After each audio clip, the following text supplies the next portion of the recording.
तो नमस्कार दोस्तों, आज हम बात करेंगे एक ऐसी रहस्यमयी और रोमांचक झील के बारे में। तो अगर आपने हमारा चैनल अब तक सब्सक्राइब नहीं किया तो सब्सक्राइब कर लीजिए और बेल आइकन को जरूर दबाइए। इस झील का नाम रूपकुंड झील है।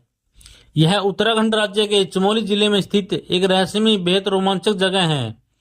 यह झील लगभग 16,500 फीट की ऊंचाई पर त्रिशूल पर्वत श्रृंखला की गोद में है।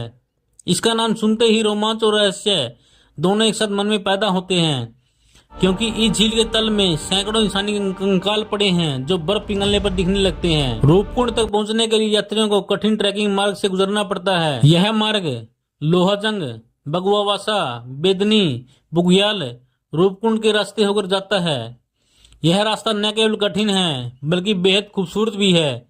रास्ते में बर्फ से ढकी हुई चोटियां, फूलों के मैदान और झरनों की आवाज आपको किसी परिकथा जैसी दुनिया में ले जाती है। तो अब बात करते हैं उस रहस्य की जिसने झील को दुनिया भर में प्रसिद्ध बना दिया। साल था सन 1942 का। एक ब्रिटिश अधिकारी HK मार्डवेल ने इस झील की खोज की तो उन्होंने देखा कि झील के आसपास और उसके अंदर सैकड़ों इंसान कंकाल बिखरे पड़े हैं। इन कंकालों की हड्डियां, खोपड़ियां और यहाँ तक कि कुछ के कपड़े और आभूषण भी सुरक्षित थे। शुरू में लोगों ने कई तरह की कहानियां गढ़ ली। कोई बोला कि यह राजा की सेना थी जो देवताओं के श्राप से मारी गई। कोई कहता था कि यह तीर्थयात्रियों का समूह था जो तूफान में फंस गया। कुछ तो इसे देवताओं के कोप का परिणाम मानते थे। कई वर्षों की जाँच के बाद DNA और कार्बन डेटिंग से पता चला कि ये कंकाल लगभग 850 ईस्वी के आसपास के हैं। रोचक बात यह भी मिली कि सभी एक ही समय पर मरे थे, यानी किसी एक ही घटना में। उनकी खोपड़ियों में चोटें ऐसी थी जैसे ऊपर से गिरते गोलाकार पत्थरों या ओलों से लगी हो। इससे वैज्ञानिकों ने निष्कर्ष निकाला कि ये लोग भयंकर गोलावृष्टि में मारे गए थे। इन लोगों में कुछ दक्षिण भारत के DNA वाले मिले,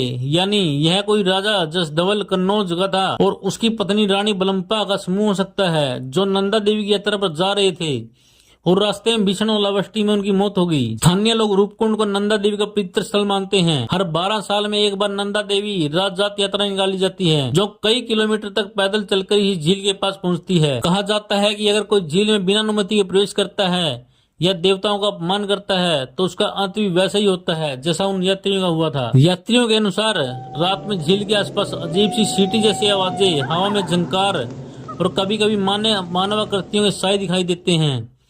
कई ट्रैकर ने दावा किया कि उन्होंने बर्फ में पदचिन्ह देखे जो कहीं से शुरू नहीं हुए और कहीं खत्म नहीं हुए, मानो कोई अदृश्य आत्मा वहां घूम रही हो। रूपकुंड ट्रैकिंग हिमालय के सबसे रोमांचक ट्रैक्स में गिना जाता है।